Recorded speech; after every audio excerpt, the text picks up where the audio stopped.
Thank you very much for the invitation, and thank you very much for the that I can speak to you. My name is Gabi Hack, just called Gabi.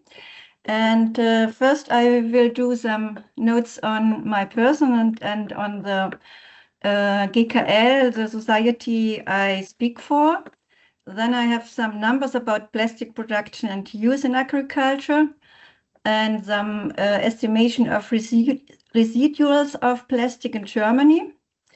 Then the basics of the bio-based and biodegradable plastics, and the standard and certification systems for biodegradable plastics, and then some numbers and research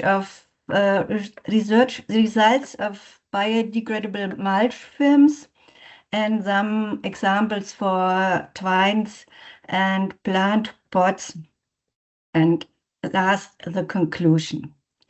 Though first to my persons, I'm a agricultural engineer. I have studying horticultural science at Hannover University with the focus horticultural engineering. And between 1993 and 2024, I was responsible for the consulting crew for horticultural engineering and ornamental plant production at the Landwirtschaftskammer Nordrhein-Westfalen, an agricultural advisory and administrative organization. Since 24, I'm retired, and I'm still speaker of the section horticulture and special crops at the GKL.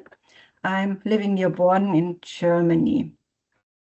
The GKL, what means Gesellschaft für Kunststoffe im Landbau, is Society for Plastics in Agriculture. It's a congregation of scientists, advisors, teachers, agriculturists, and plastics firm to interact the knowledge, information, and experience of plastic use in agriculture. The GKL is neutral, financed by annual fees and not by firms. Annual meetings serve to interact, discuss, and transport the latest developments of industrial and experimental stations to the grower and vice versa. What we do is collect and data on plastic use for propagation in horticulture by interrogation of advisors and firms, and we publish it. And the GKL has about 70 members and was founded in 1972. It's now more than 15 years old. Though plastic in agriculture, typical application are mulch films, tunnel and greenhouse films and nets, irrigation tubes and dry lines, bags and sacks, silage films, bottles, coating on fertilizers, pesticides and seeds.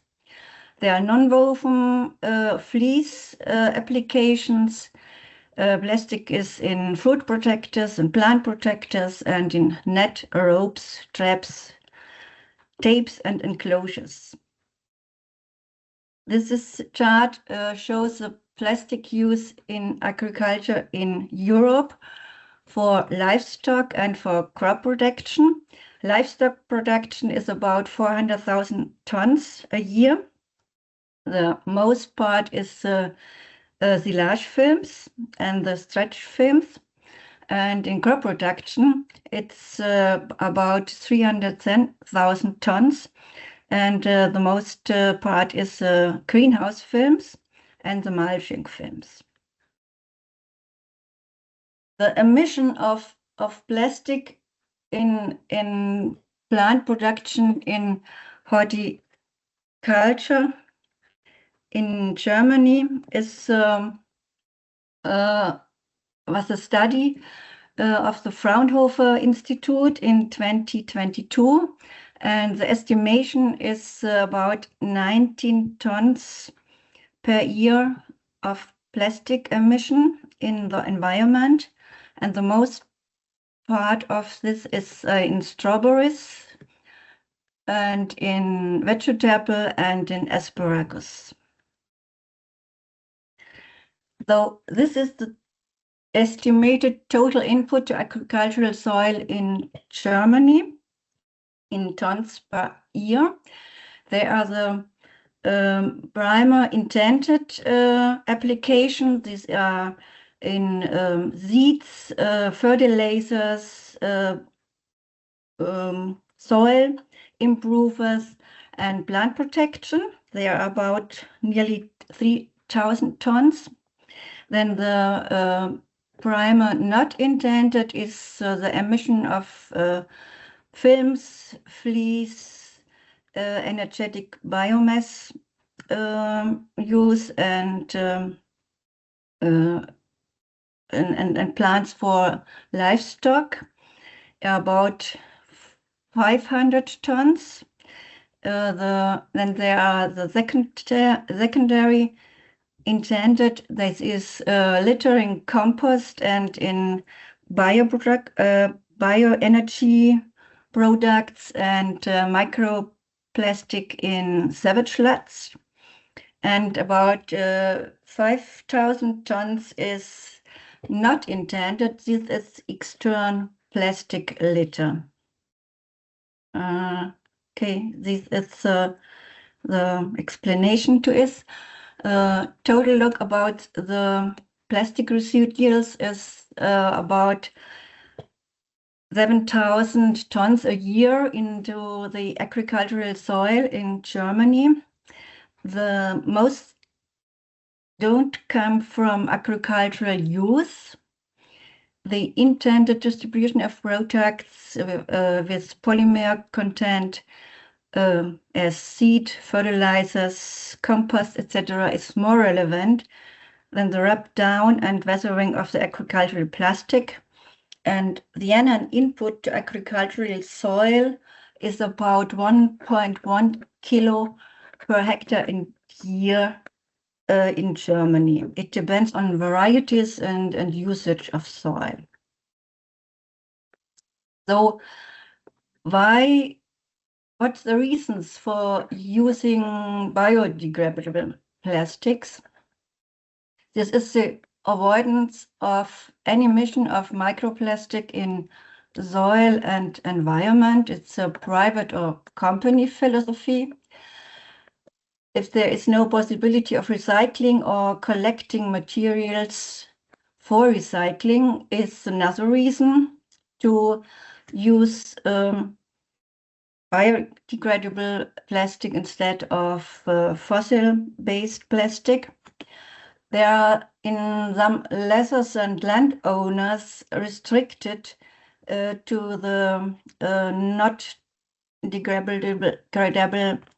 biodegradable plastic on their fields, on the soil. They don't want any plastic and microplastic on their fields. And if the field is leased, you have to do it, and you have to use biodegradable plastics. Then there are some regulations of grower associations, like Organic Farming Association, etc. And some farms and some companies, horticultural companies, use biodegradable plastics in pot plants in pots for pot plants, vegetable young plants, or nursery plants, because the customer requested. And another point is the avoidance of cost of plastic waste for disposal fees. And in some EU countries, there is a possible financial support for specific products of biodegradable plastics. And in general, is there a demand of the society to reduce microplastic emission in the environment. What is the difference between the bio-based, biodegradable? Some of the plastics are bio-based but not biodegradable. For example, polyethylene or bio-PET. These are made from renewable raw materials but behave like conventional plastics, don't break down in soil or water. And there is another section, there's a biodegradable but not bio-based. For example, is this PBAT. It can be made from fossil raw materials and is still biodegradable. So bio-based, biodegradable is not the same. And there are some standards and regulation for biodegradability and compostability.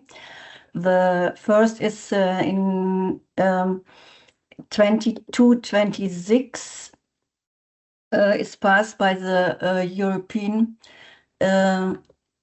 countries, and it's a standard for industrial composting for materials for the industrial composting with a minimum of 70 degrees. In France, there is a standard for home composting, and in the regulation in 24, the EU 2727, it's an amendment of the EU standard in 2019. It's on the biodegradability of polymers, and there introduces binding criteria for polymers in EU fertilizers, and it is expected to become mandatory for affected product types after the transition period, probably in 2028. Another regulation is passed in 2024. It's on EU fertilizing products, and there for the first time it sets concrete criteria for the biodegradability, environment compatibility for mulch films. Soil biodegradable mulch films can be classified as soil improvers in the product function category PFC3. This is passed in 2024. And there are some standards of regional, of national basis. The TÜV Austria offers a product certification for biodegradable products with the OK biodegradable certification scheme. This distinguishes in different ways of biodegradability. It means it's OK biodegradable in water or in marine or for industrial composting or home composting, and biodegradable in soil. The OK biodegradable in soil, based on the European standard for 3043 and for 14995. In addition to a clear and detailed product description, 3 tests are required. There is a test of biological degradation, the chemical breakdown of the polymer, a test of ecotoxicity for composted products as will not have any negative effects on plants, and the heavy metal content is checked. The requirements on degradation in soil is there that 90% in 2 years at room temperature is breakdown. In 20 2018, a new European standard was agreed upon. It's plastics biodegradable thermoplastic mulch films for use in agriculture and horticulture, the requirements and test methods. This standard sets out testing methods and criteria for biodegradability, ecotoxicity, film properties, and other. According to the standard, the film must break down into CO2, water, and humus within 24 months in soil in outdoor condition. This standard is valid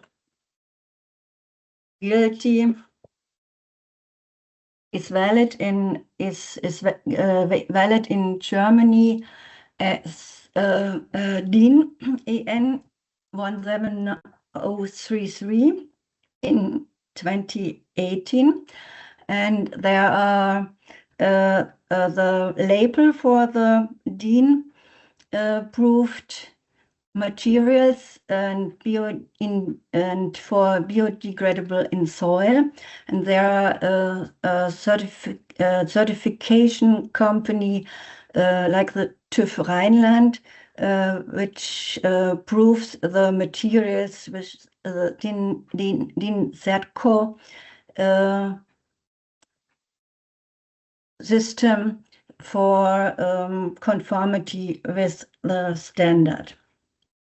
And besides the requirements to the biodegradation, there are extensive ecotoxicity tests necessary for a plant growth test, earthworm tests, and nitrification inhibition test. And there is a description of relevant exposure pathways of degradation products necessary. There are restrictions for harmful components like heavy metals, and there is a determination of dimension, optical, and mechanical properties.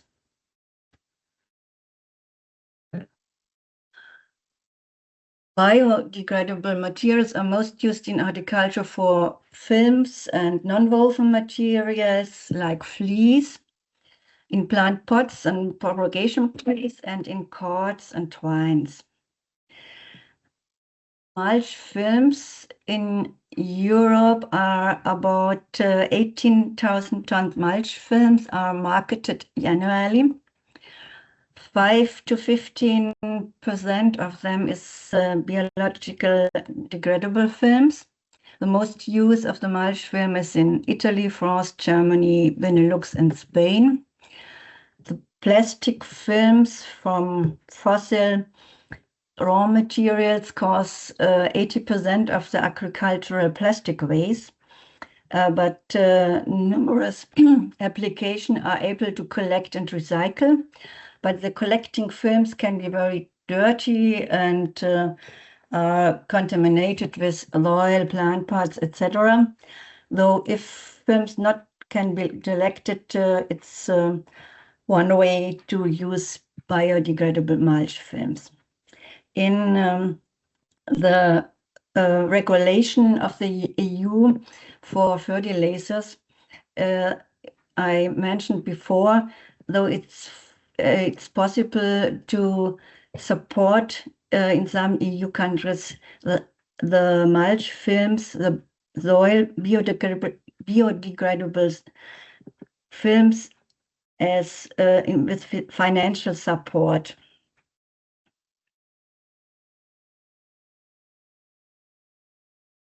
So what kind of plastic is used in that biodegradable films?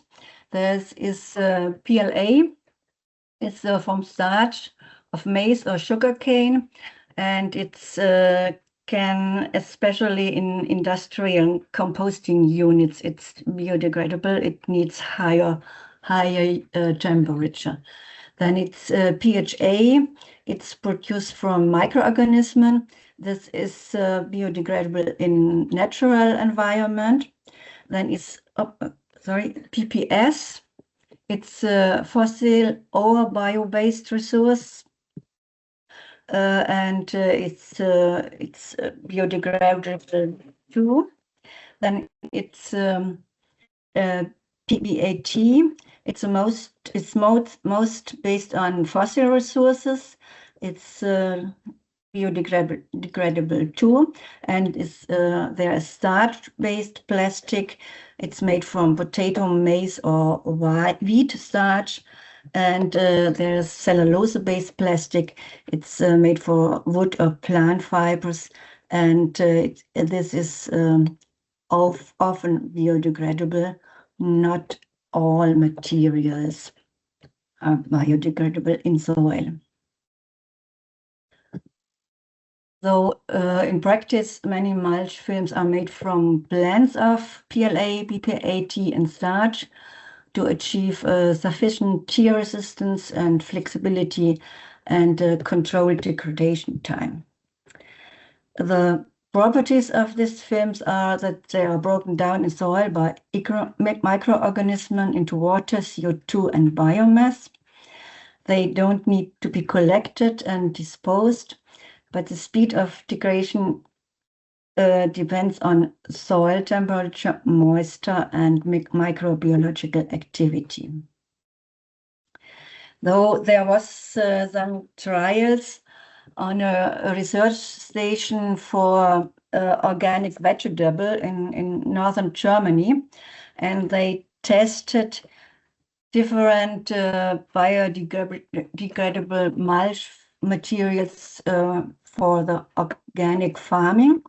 And there is a biodegradable mulch film called water beam. The first row, has 15 micro strengths, and it's made from maize starch, and the durability is allowed to produce 10 to 12 weeks. And there is another biodegradable material. It's called covers Unkraut fleece. It's wheat fleece. It's made from PLA and hanf is wheat, I think. It's can be used 3 to 7 years. And there's mulch paper from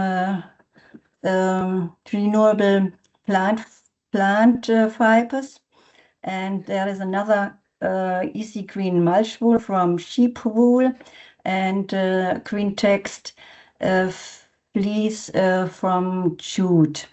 And the durability and the prices are the durability is between 10 weeks and several years, and the costs are between 16 euro cents up to €4 per square meter.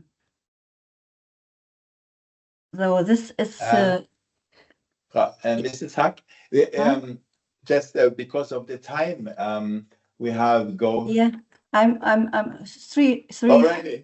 Yeah. So because Yes. we have got some questions in the chat we would like to ask as well. Yeah. So yes. Okay. Very good. Thank you. This is the yield of the research. The Matapi and the bio covers is not the best, but it's sufficient, and the decomposition after harvest is very different. So the Matapi film and the mulch paper decomposed the fastest, and the silage mulch and the mulch wool had not composted but can be worked into the soil with a tiller. And the bio covers and the jute fills were removed from the area after the year after the crop, as I showed the least signs of decomposition and could not be tilled on. So there are some examples for biodegradable compostable twines, cords, and fixing. They are one of the company Kotenka. It's a biotwine. It's called Gross Biotwine. It's sustainable biotwine for greenhouse cultivation of tomatoes, peppers, cucumbers, and aubergines. And the most advantage is that the plant stems and the twine can be chopped together and can be used for green fertilization or biogas production. And there's no plastic emission in the environment, and the potential waste treatments cost saving compared to the use of normal plastic twines. Though the typical, and there are some typical application for the biodegradable plant pots. There are vegetable young plants, herbs, nursery and forest young plants, and ornamental plants. And this is some examples of this.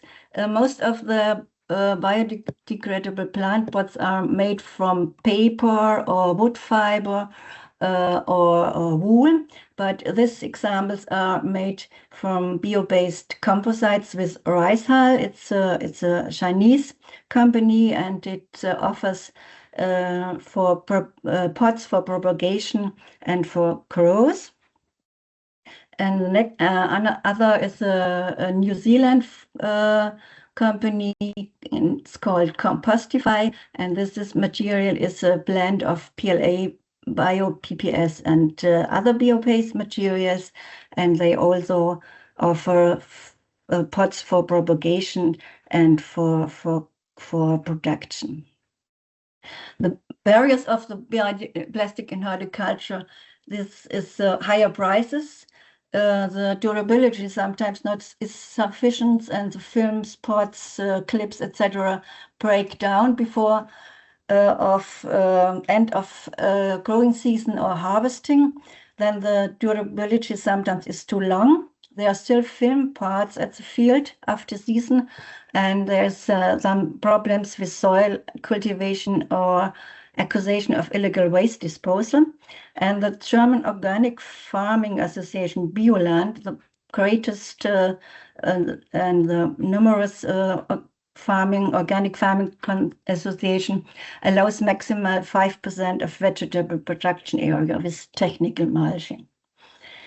The advantage of biodegradable is no emission, no mixed waste of plants and plastic in composting, no cost for collecting, and you can use bio-based raw materials. And the improvement of biodegradable bio-based plastic is still going on, and there is tomorrow is a webinar, Future of Bioplastic.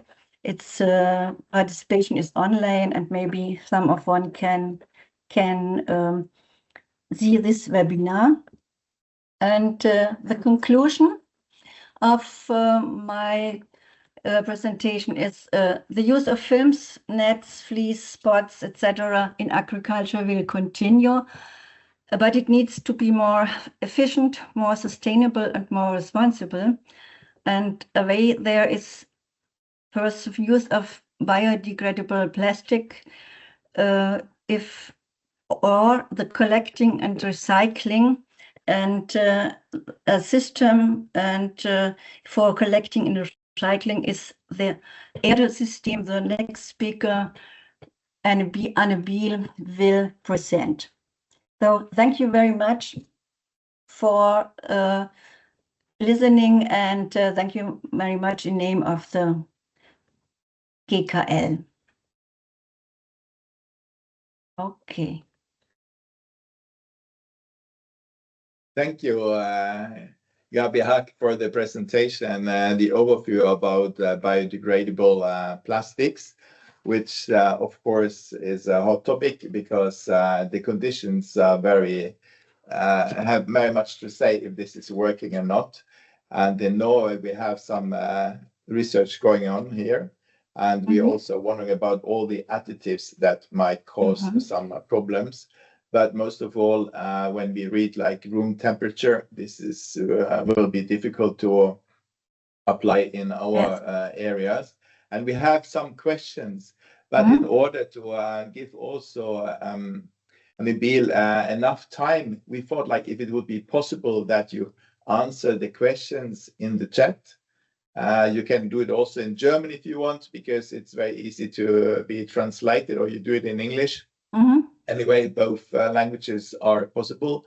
And we will also give your presentation to all the participants here, because also the link, maybe you can copy the link into the chat for the seminar tomorrow, because it's already tomorrow. It would be great that people can participate there if they want. And